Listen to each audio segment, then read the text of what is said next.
Nanu, is it so? Asau, he. Dūram, a long distance. Ānīya, bringing. Śete, is lying down. Mam, me.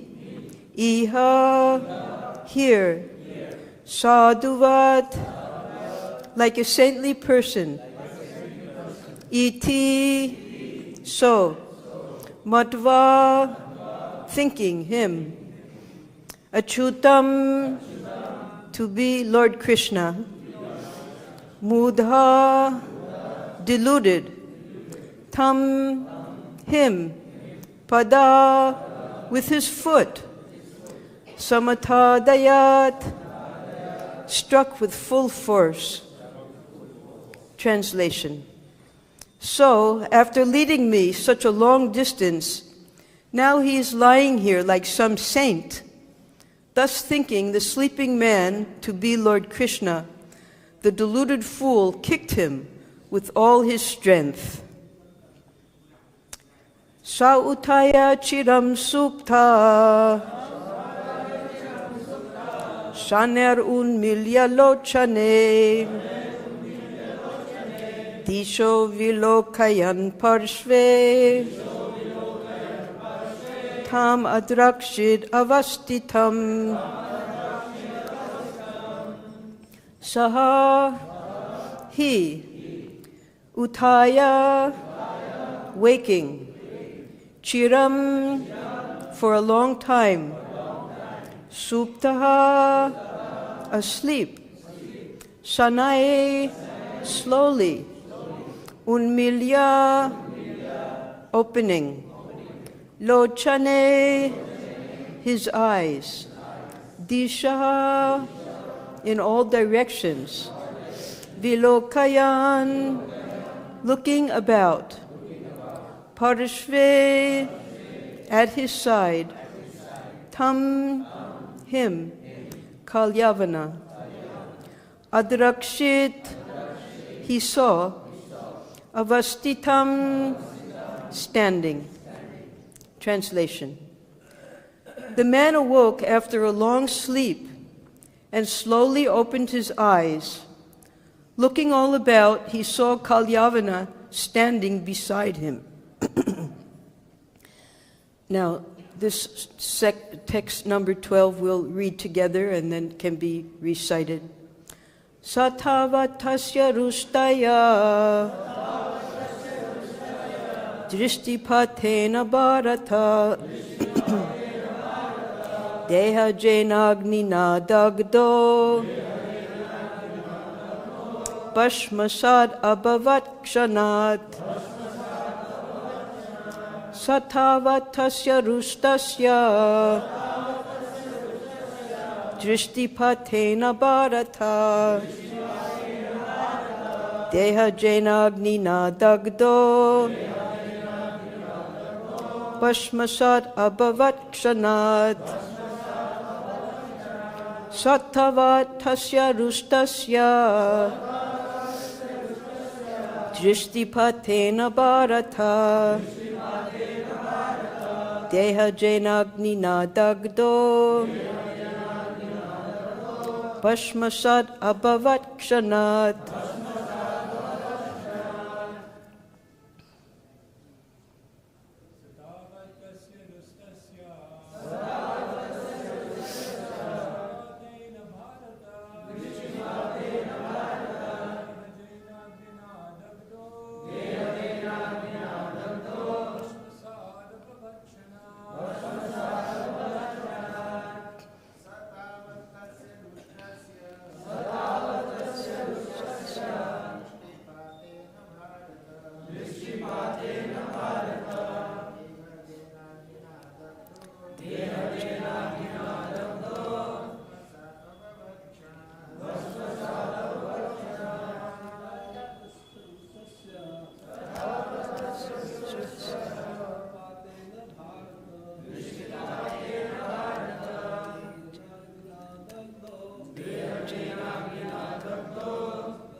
saha, he, Kalyavana, tāvat, that much, tasya, of him, the awakened man, rustasya, who was angered, drishti, of the glance, patena, by the casting, bharata, O descendant of Bharat, Parikshit Maharaj, dehajena, generated in his own body, agnina, by the fire, dagdaha, burned, bhashmasat, to ashes, abhavat, he was, kshanat, in a moment.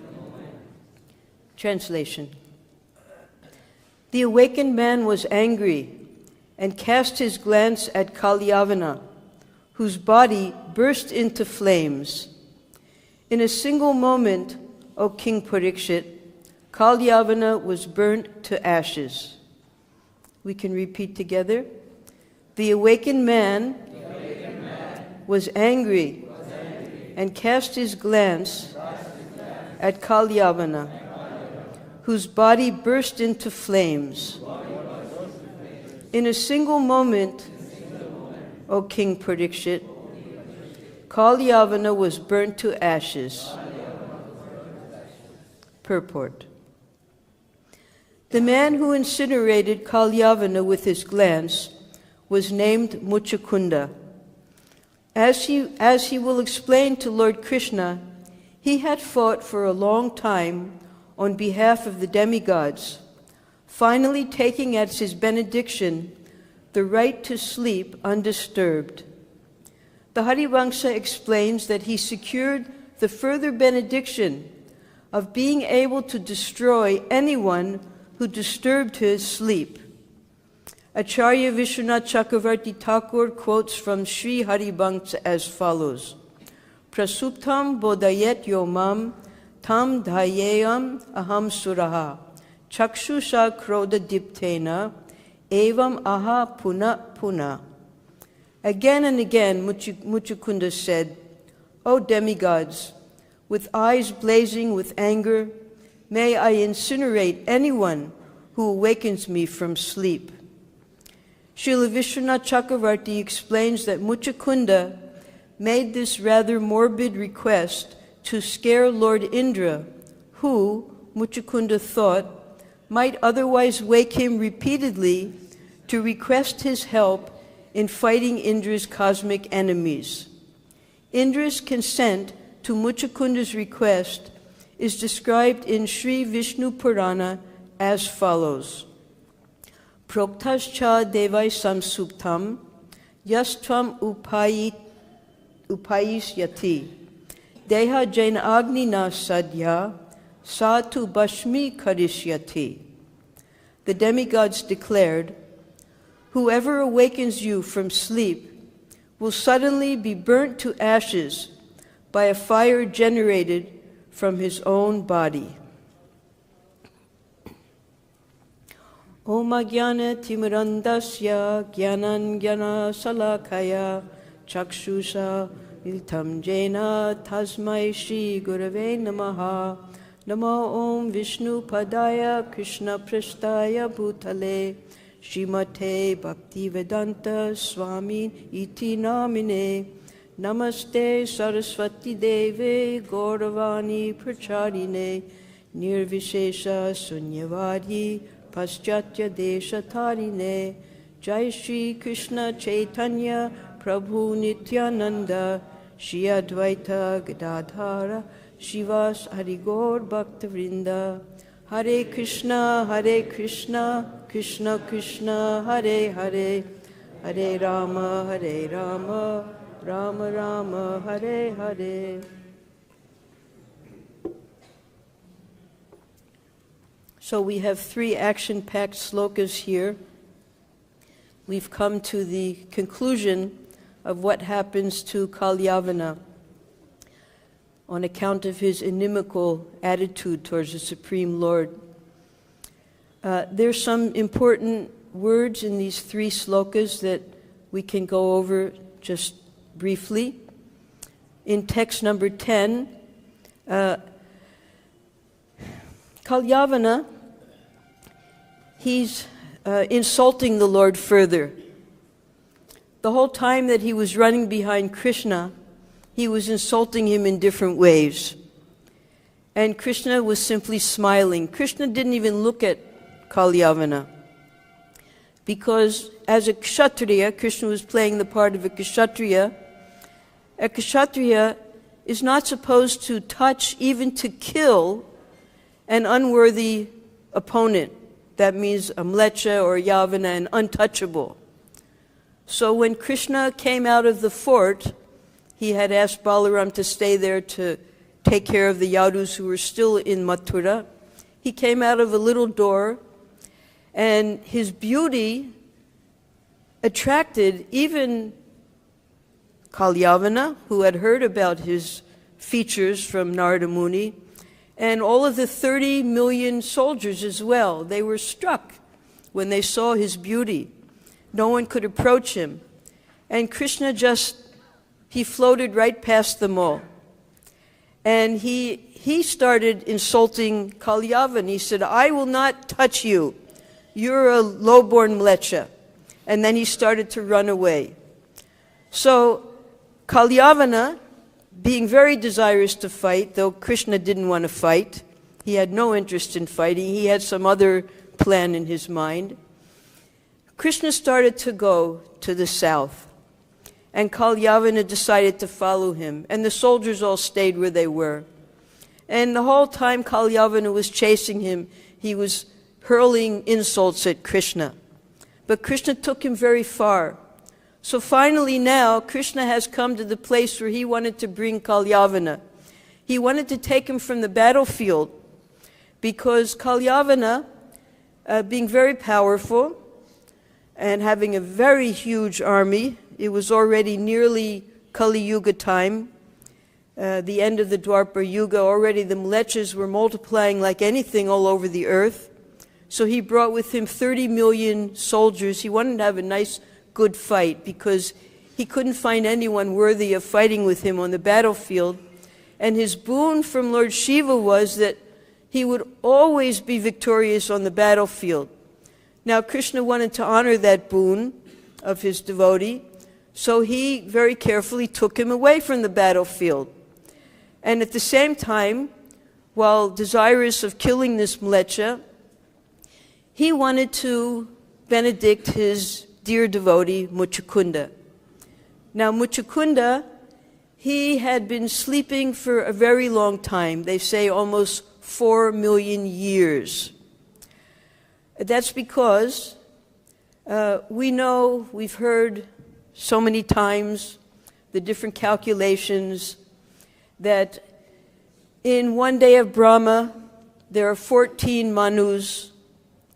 There are 1,000 yugas in each day of Brahma, Divya yugas, Satya, Treta, Dwapar, and Kali Yuga. 1,000 of those. So you divide 14 into 1,000, comes to 71. And each Manu, he oversees 71 Divya yugas. Now, this particular Manu that we're all living in now is the 7th Manu, and we've heard a lot about him, beginning with the Bhagavad Gita, Vaivasvata Manu. We've also heard about him because his other name is Shraddhadev, the son of Vivasvan. Another name is Satyavrata, the same Muni who wrote the Damodar Astakam, because in the previous Manvantara, he was performing austerities. Matsya came to him, he said it's going to be a partial dissolution, the end of Brahma's day. You take the Saptarishis, you take all the animals, you put them on the boat, I'll save you. Then in this transition period, next Manvantara, the same Shraddhadev, the son of Vivasvan, became Vaivasvata Manu, the seventh Manu, and he began his reign of 71 Divya Yugas. So in the first Divya Yuga, there was a fight between the asuras and the demigods. And Kartikeya was not present. Now, from Vaivasvata Manu comes, he has 10 sons.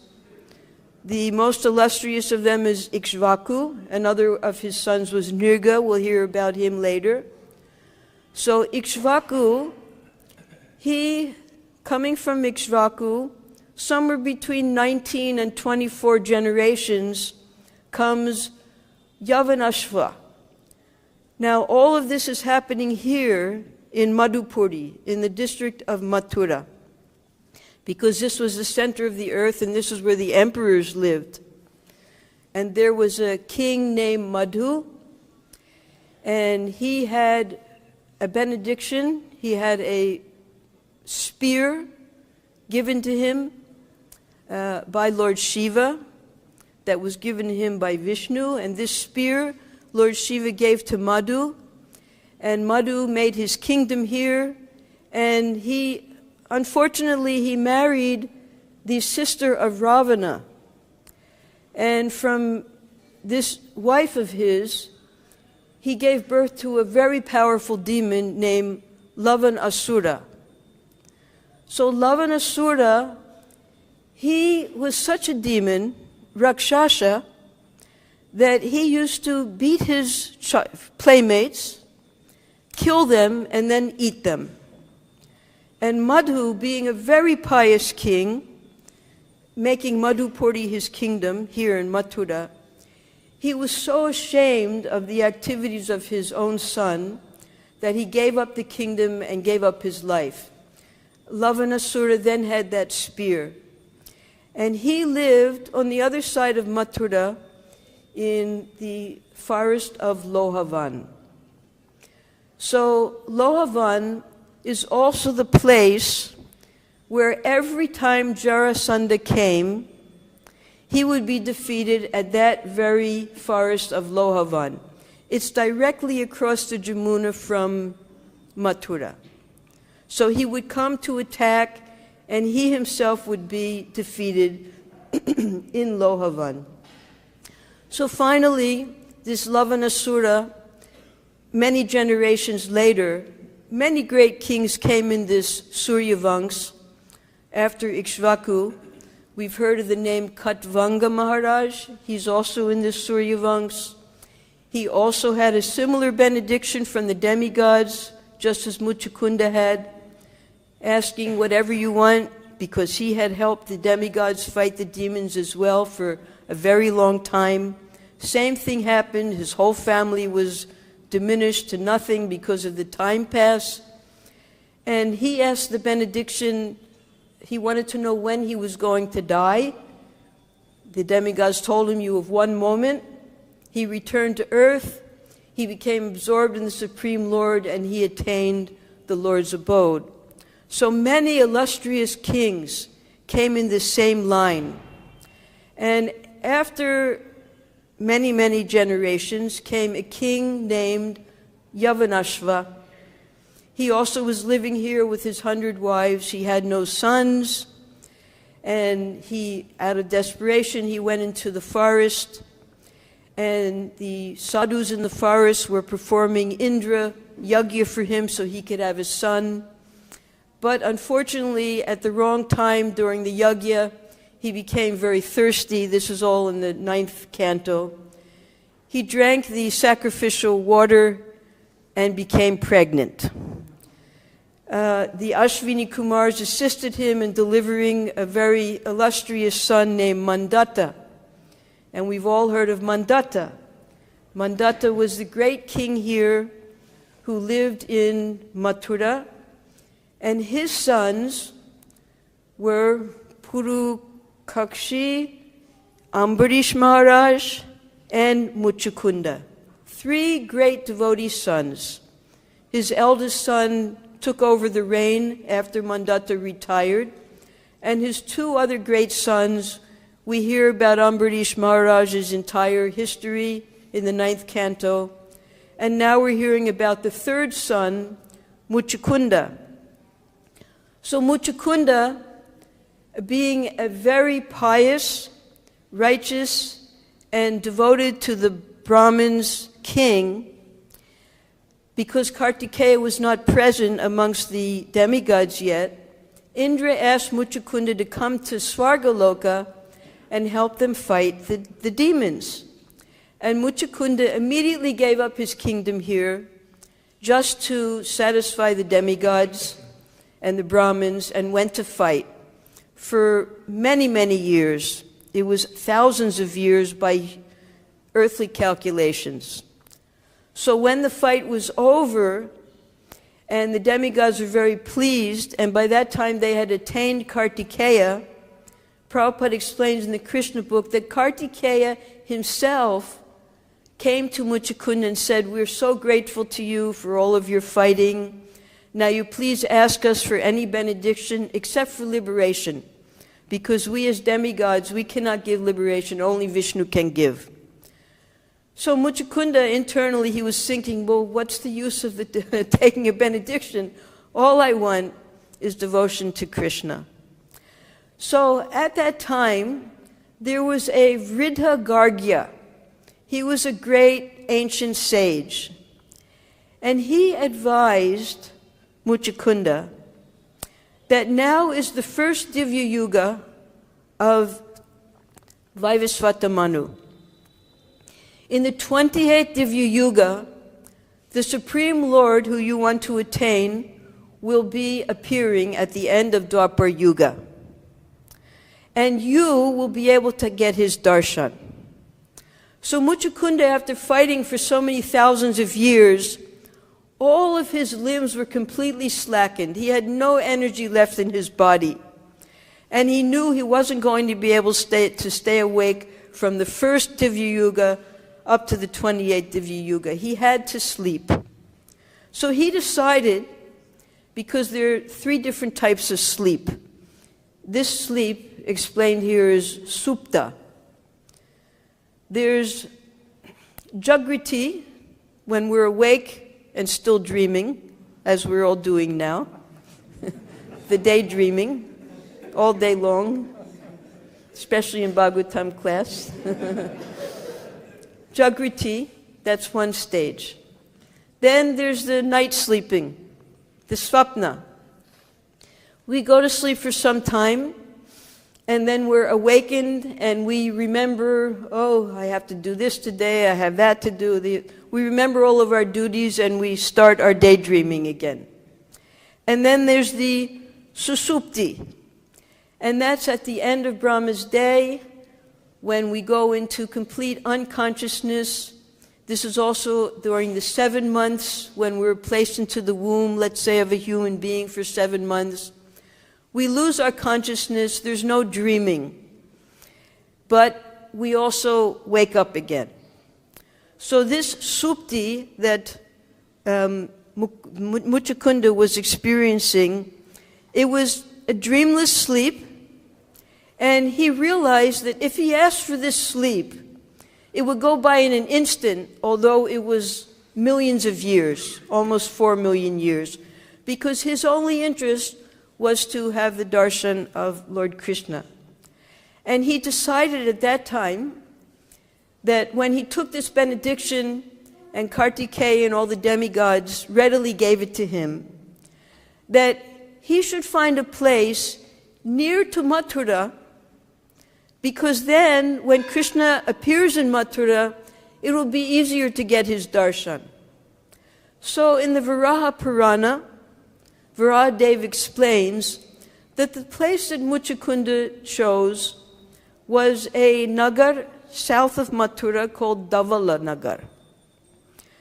Now, if you look up, even in our Padayatra official website, they will take you to a place called Girnar Hills in Gujarat, where there's a big deity of Muchukunda lying in the Girnar hills. And then if you look someplace else, you'll read about in the UP tourism, Deogar and Lalitpur, where there are many caves, and in one of those caves, that's Muchakunda's cave. So there are a lot of different acclamations of where Muchakunda's cave was. But according to Varaha Purana, it was right here near Mathura, and Krishna took Kalyavana away from the battlefield, knowing where Muchakunda was, and entered into that cave with a particular plan. He knew that Muchakunda was lying there, straight, flat, sleeping with no consciousness. And he knew that when Kalyavana entered into the cave, if he stood behind Muchakunda at his head, hiding, Kalyavana would see Muchakunda first. And it was dark in the cave, naturally. So Krishna took his shawl and put it over Muchakunda. First of all, because Kalyavana already saw that Krishna had 4 arms. Muchakunda only had 2 arms. So with the shawl, he couldn't see that there were no 4 arms there. Also, because it was Krishna's shawl, he would think that it was Krishna lying there. So now Kalyavana has come to the mouth of the cave, and Krishna's plan is working. He's reduced his voltage, as was explained yesterday. So, because otherwise, when Muchakunda saw Krishna, the glaring effulgence of his beautiful body, he could hardly see the Lord. But now he's turned down the voltage and he's hiding at the head of Muchakunda. And Kalyavana sees him. Now, Muchakunda later asks Krishna, the first thing that Muchakunda speaks about is Krishna's lotus feet.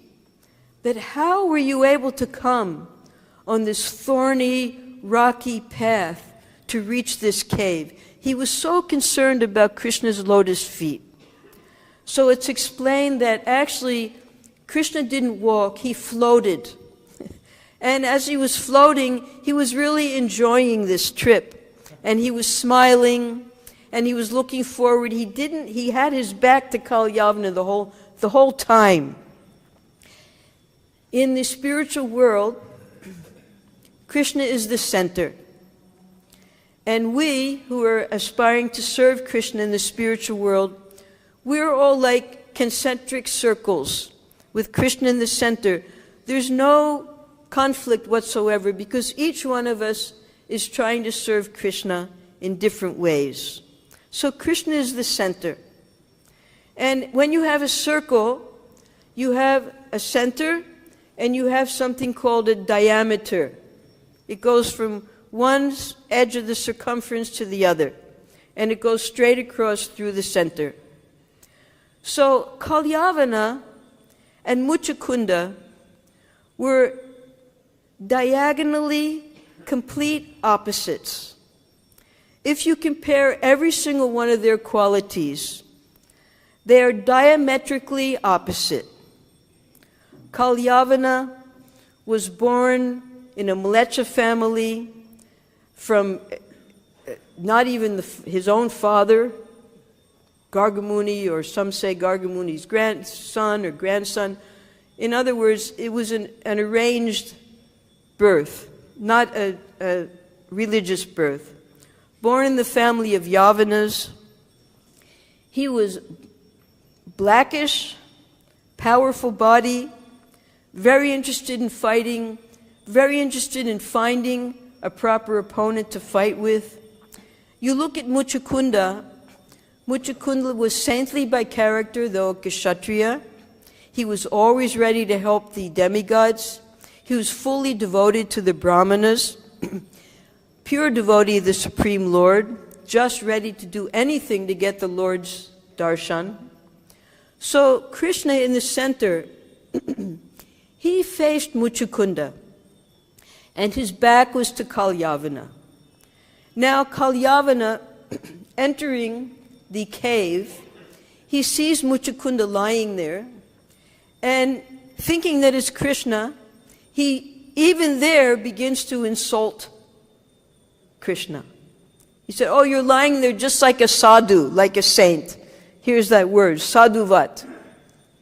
You're so tired, you've lied down here. Not only have you fled the battlefield, you're a rancher, and this insulting was going on the whole time. That you're from the Yadu dynasty. How can you be fleeing the battlefield like a coward? So now he said, and now you're lying down in this cave, pretending to be a sadhu in deep meditation. Then he says, now what Sukadeva Goswami says is, he calls Kalyavana a mūḍhas. Now we're all very familiar with this mūḍhas because Prabhupada uses it all over the place to describe the foolish rascals. Krishna uses this word. Who knows the sloka?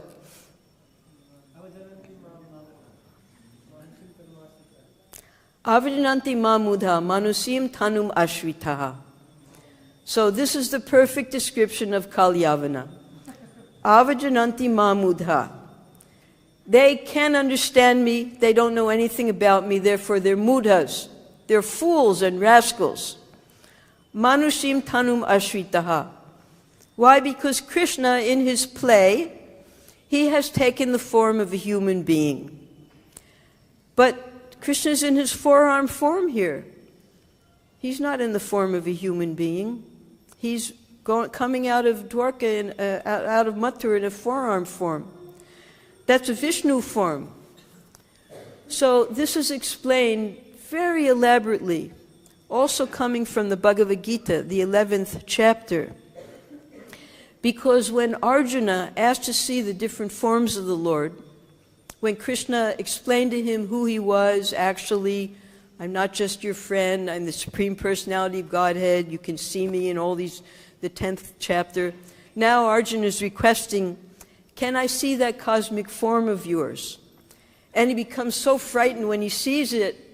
He then, because Arjuna being of the nature attracted to the forearm form of the Lord, to settle his mind, he asks the Supreme Lord, please let me see your forearm form so that my mind will become peaceful. I'm shaking, my hairs are standing on end, I can't bear to see this form anymore. So then Krishna shows him his forearm form. It's the same Krishna, he's just playing different roles. And then finally, the most difficult of all the forms that we get to see every day, Krishna then shows Arjuna his form as Shyamasundar. It is the most rare of all darshans, and here we are, we're getting to see Shyamasundar every single day of our life. That's the mercy of the pure devotee. That's the real Drishtipat. We'll read about Drishtipat in the next sloka. So, Krishna, he can assume many different forms just like an actor. He can assume the Vishnu form in his play, the Krishna form, the cosmic form. Not only that, he explains to Arjuna in the 11th chapter, 1133, Nimitta matram bhavam savyasachina. Yes, so nimitta. He takes the form of his devotees to fulfill his mission. Krishna can do everything all alone. He explained to Arjuna, I've already killed all these kings. Arjuna saw them going into his mouth, getting crushed between his teeth. It was ghastly. But Krishna was just showing him that these kings have already been killed. But I want you to get the glory, therefore I want you to fight. So this nimitta, becoming an instrument of the Lord, we might wonder, how is it? This is the spiritual world. In the spiritual world, how can demons appear here? How does Putana enter? Pralambasura? Now we're in Mathura Lila. How does Kalyavana enter, such a sinful wretch? Krishna calls him a sinful black frog. He should go hide in a well somewhere. He writes him a letter like that. He said, and I'm a black snake. He was manifesting his dhiradatta personality. Envious, proud, Krishna. Envious, proud, complacent, angry. And he was directing all of this to Kalyavana, just having fun. So, nimitta, an instrument of the Lord. When Krishna comes from Goloka Vrindavan, where it's all his nitya lila in pleasurable pastimes, he comes to this Boma lila, the Boma Vrindavan, and he has occasional pastimes called Naimitika lila. Comes from the word nimitta. Occasional, instrumental leelas, where he plays different, very interesting roles, takes different parts, and he has his nimittas, his instruments, also do his work. So these Naimitika Leela, these are the pastimes of Krishna killing these different Leelas. They have nothing to do with his Nitya Leela in Goloka Vrindavan. They're just occasional pastimes. Krishna is fulfilling his purpose for coming to the earthly planet, killing the demons, and establishing righteousness again on the planet. So this is one of those Naimitika Leela that we're now reading about, when Krishna decides it's time to kill Kalyavana, but he personally cannot do it. He doesn't want to break the boon of Lord Shiva. He doesn't want to touch a malecha. And he wants to give his nimitta, his instrument, his pure devotee, Muchukunda, all the glory of killing Kalyavana. So, here's Muchukunda. He is in suptaḥ. We'll go on to the next verse. I hope it's on the next verse. Yes. Sādhu-vat tasya rustasya dristipatena bhargava. Okay. In these verses, wait a minute, I skipped 11, just a second. Yes. In text 11, sa utthāya ciraṁ suptaḥ. So, Muchukunda, he was in the suptaḥ. He was in the unconscious sleeping stage. Not susupti, where you, for the whole night of Brahma, you're sleeping. Suptaḥ, unconsciously sleeping for a very long time. And now he's being awakened by Kalyavana with very harsh words. And as hard as he can, Kalyavana is exhausted. He's been chasing Krishna.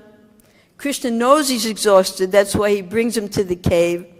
And now whatever strength he has left in his body, he kicks Muchukunda to wake him up, thinking that it's Krishna. Muchukunda is sleeping for such a long time. Just like when we wake up in the morning. No one wants to wake up. We still want to sleep. I haven't had enough sleep. Let me sleep a little longer. So Muchukunda, he was ignobly awakened.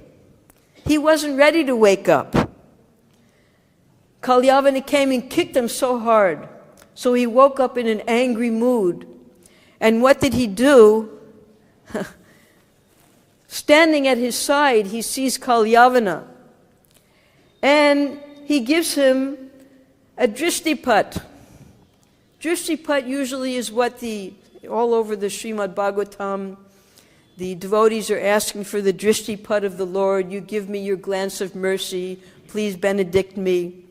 So here Muchukunda is benedicting Kalyavana with his drishtipat. And this drishtipat is so powerful that without even touching Kalyavana, from within his body, it says here, deha jena. So deha ja means born from the body. Deha jena is born by the body. From within his own body, a fire ignites, and within seconds, his whole body is burnt to ashes. Now the acharyas, they make a little joke about this. They say, it just took a second to burn him up. Just like if you have thousands of sticks all put together. And within a few minutes, you light the fire and all the sticks are burnt up, they're burned into ashes. So where is the endeavor? The fire's doing its work, it burns up all the sticks.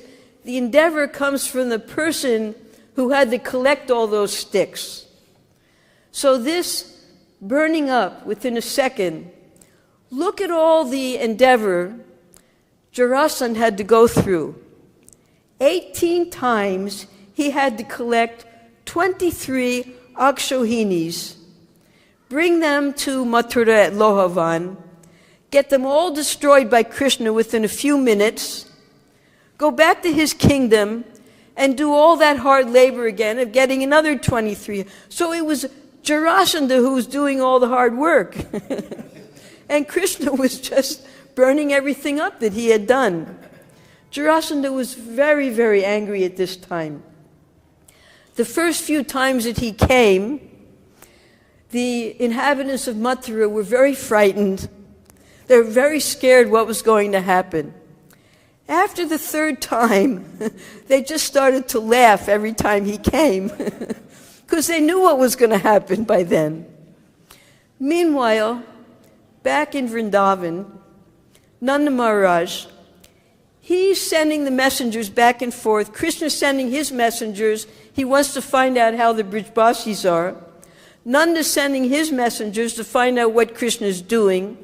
They're crossing paths. Sometimes they come together at the same time. Now this time, this 18th time when Jarasandha had come, before Jarasandha arrived, Nanda Maharaj and all the Brijbasis, because they're out in all of Braj, they see what's happening in all the 12 forests.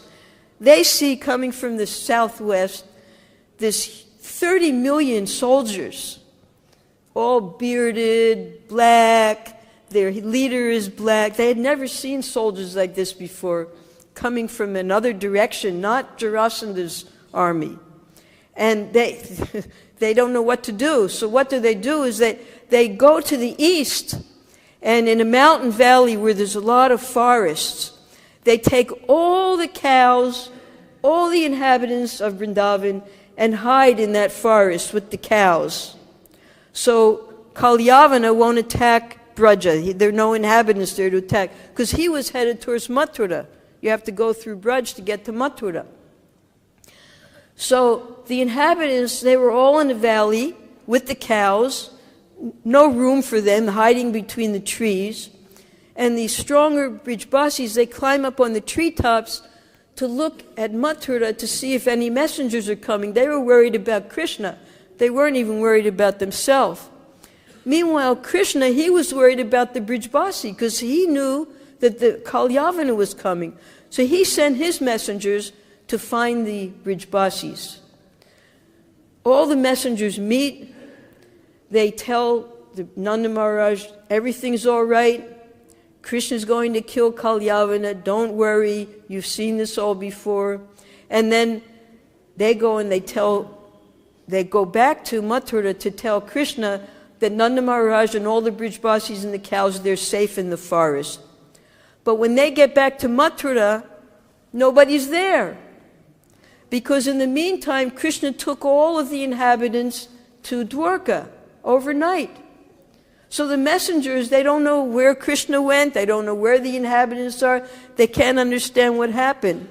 And then some of the people on the path, they tell, oh, he's going to Dwarka. So they start going to Dwarka.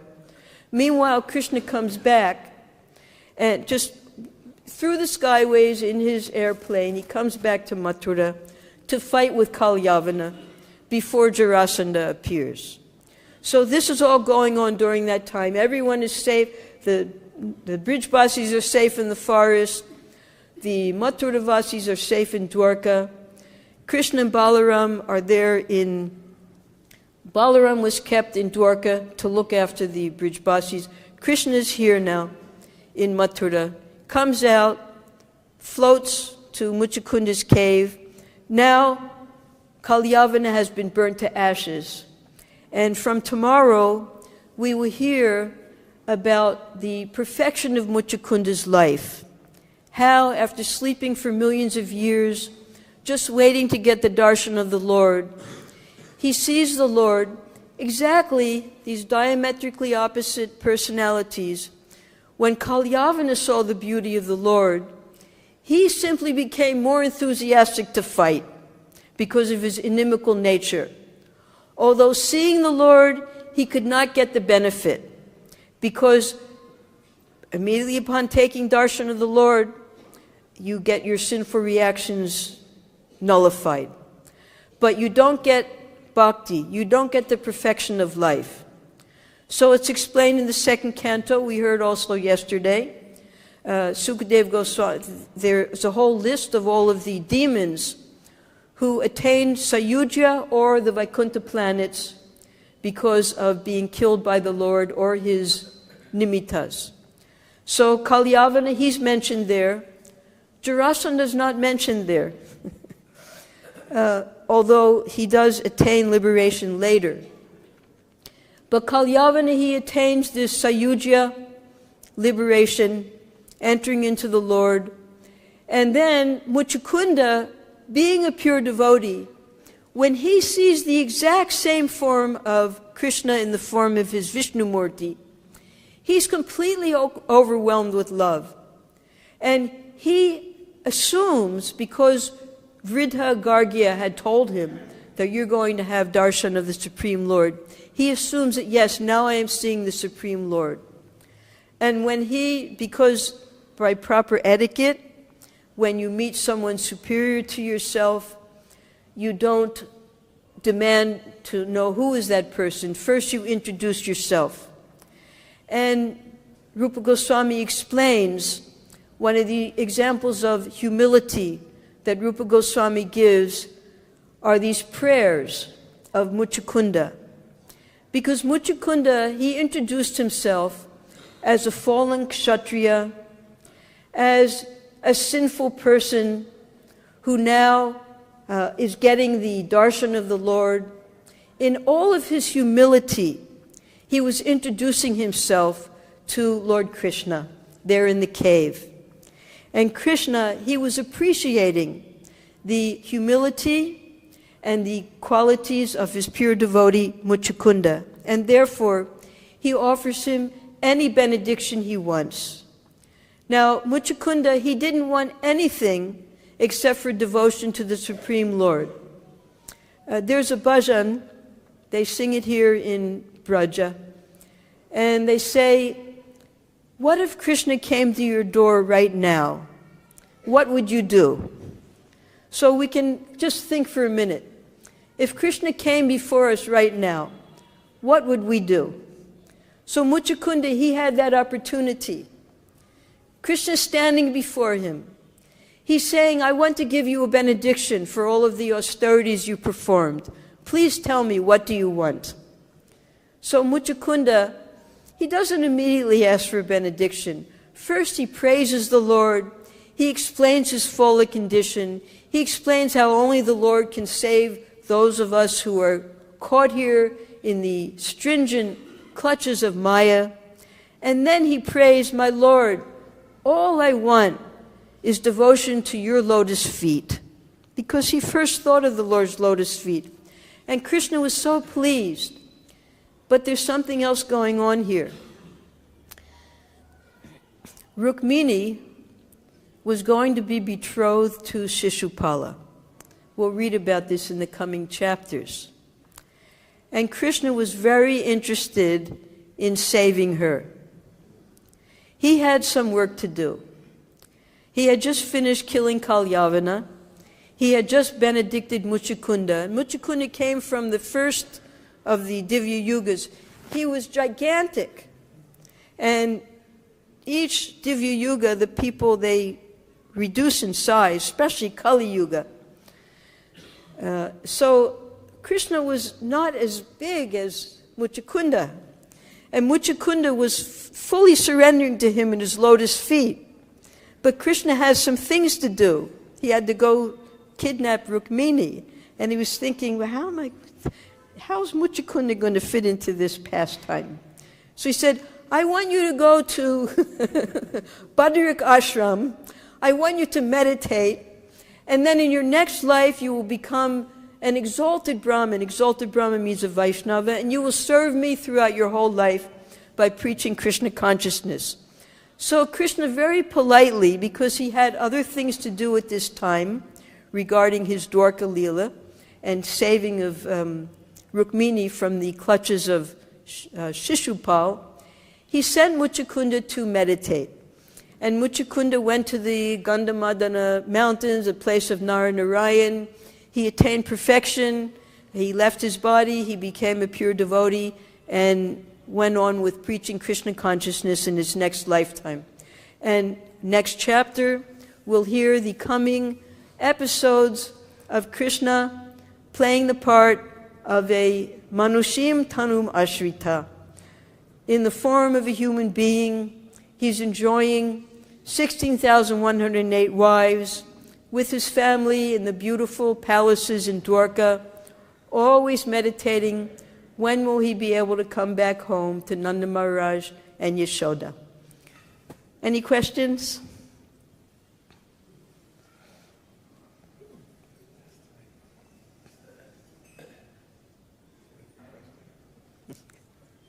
No questions?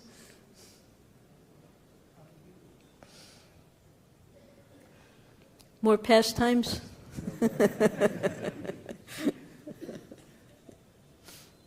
Okay, so we have Lavanasura there in Lohavan. We'll hear some Braj pastimes. So Lavanasura, he had this spear, and everyone knew that so long as he had that spear in his hand, no one could kill him. So we're coming down a few more dynasties to the Raghuvanks, when Lord Ram appears. Jai Shri Ram. So Ramachandra, he had 3 brothers, and Ramachandra, he assigned Bharat to go kill Lavanasura. And Satrughna, who was the assistant to Bharat, he said, no, let me do it. I want to do some service for you, Ram. So he comes here to Braj, and he comes to Lohavan. He sees Lavanasura. Now Lavanasura, he will go out during the day and he would hunt animals to eat with his spear. And the only time he didn't have his spear in his hand was when he was eating. So Satrughna, he planned it. He came in the evening. Lavanasura, he had just put his spear down, and Satrughna starts insulting him and throwing so many bad words at him. And Lavanasura, he's ready to fight, but he's also hungry. So Satrughna, he takes advantage of this time, and he takes the arrow of Vishnu given to him by Ram, and he throws that arrow into Lavanasura's heart, and Lavanasura dies. So next time we do our parikramas, we can go to Lohavan, and we can see the place where Jarasandha was defeated 18 times, and we can see the place where Satrughna killed Lavanasura, and he then became the king of Madhupuri. Hare Krishna. Jai. Question?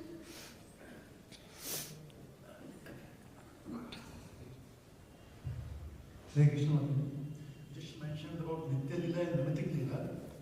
Nitya Lila in Vrindavan. Yes. So what are the Nimitik Lila which Krishna performed there, which is not there in Vrindavan? Like No. Utthāya and all that are not Nitya Lila? Utthāya, all these are not Nitya Lila in Vrindavan? The what? No, none of those leelas are. They are on Nimitta Leela. Naimitika Leela. Occasional pastimes that only happen here. There are rumors of those things going on in the spiritual world, but none of that touches the Nitya Leela.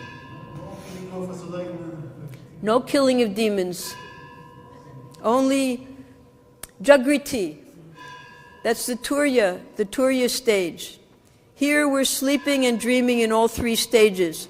In the spiritual world, we're always awake, we're always with Krishna enjoying. No demons. This Damodar Lila, what happens there? Damodar Lila. Yes. Yes. Yes. Oh yes. No napping? No nap. Well, yes, Krishna naps, and when he naps, he's killing the demons. And Mother Yasoda is listening to him, because he's dreaming about killing the demons. They're sleeping. Yes, that's part of the eightfold pastimes. There's sleeping pastimes at night. There's sleeping pastimes in the afternoon also when they rest.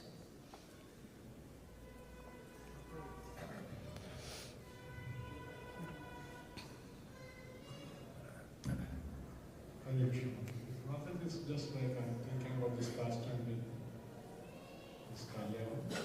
This pastime with Kalyan is Yes. like he entered, and then when he was following Krishna, this is just mental speculating, please forgive me. Like Krishna was sleeping there.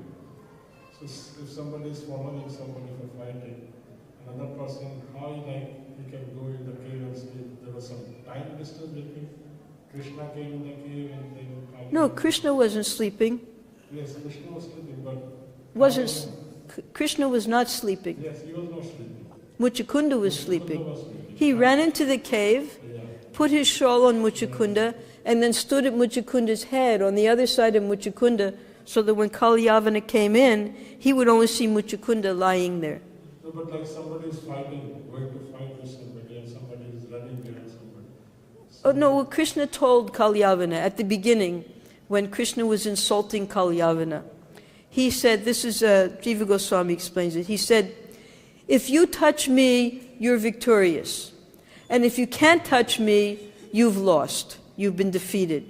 So Krishna made sure he was always a hand's touch away.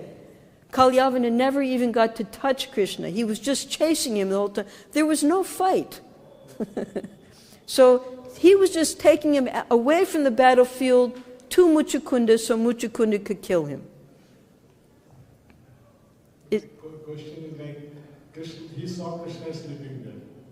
He thought he saw Krishna. Yeah, He was a mūḍhas. He was Muchukunda. illusion, yes. But it's general thinking, somebody, I'm going to fight with somebody, and I know somebody is following me. Yes. And the person who is following me, how he thought that the person I'm going to fight is sleeping. Maybe there is some time distance. No, because the Kalyavana further insulted him, because you're not allowed to kill a sleeping opponent. So he says, oh, now you're pretending to sleep so I can't kill you? You understand? So, because it was dark. And because Krishna put his shawl over Muchukunda, he was further insulting him. That not only have you run away from me, now you're lying there like a saint, pretending to sleep. I can't kill you because you're sleeping. I'm a great warrior. I'm not going to kill a sleeping opponent. So he kicked him.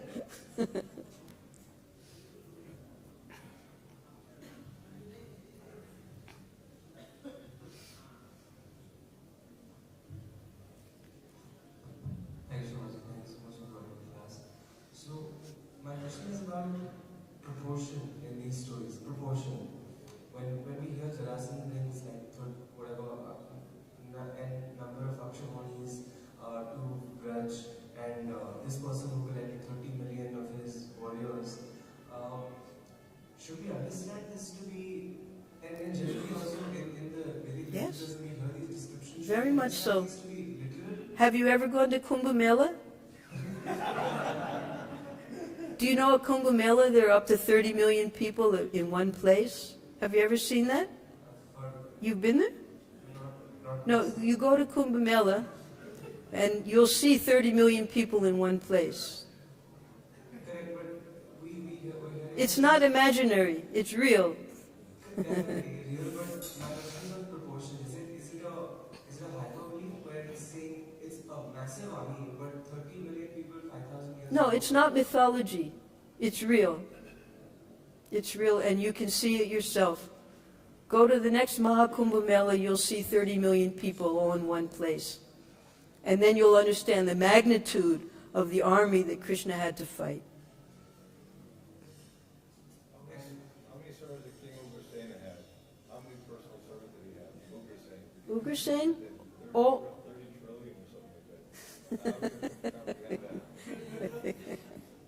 You have to go there and find out. And so the second part of the question was about the role of metaphor. Excuse me? The second part of my question was about the role of metaphor in these stories. I can't understand what you're saying. The role of metaphors. Oh, metaphor. No, this is not metaphorical. But generally speaking, like sometimes while reading Shastra, we feel like there's something larger being said to us. But also we know that definitely Krishna was a historical person and all of these historical events. But how do we understand where to read metaphor and where to read exactly literal? You don't have to worry about metaphors. Our brains are so small, there's no way we can understand these numbers. It's impossible. The Pravarshana mountain was 88 miles high. Can you understand that? Do you believe it?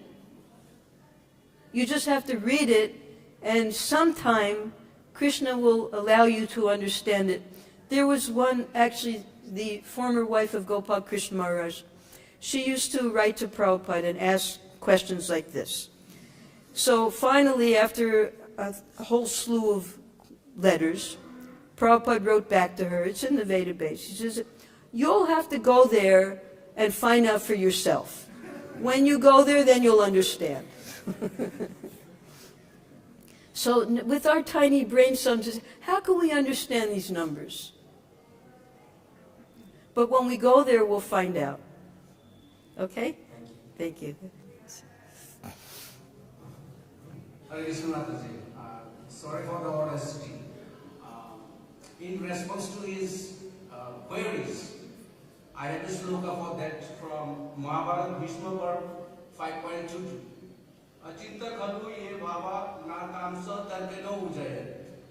It means the subject matters which are inconsiderable, cannot be measured or understood or meditated upon by mundane arguments or logics. Yes, that's right. Therefore, we listen submissively. And the next two lines are Prakritebhyo param yaccha tat achintasya lakshana. Means the things that are transcendental. Okay, and these things that cannot be measured or understood by mundane logic. Okay, they are transcendental to material nature. yes. And these are the symptoms. Thank you. Thank you very much. Sorry for the audacity. That's in the Mahabharata. Yeah, Mahabharata Bhishma Parv 5.22. Thank you very much. Yes, Prabhu, there's a question behind you.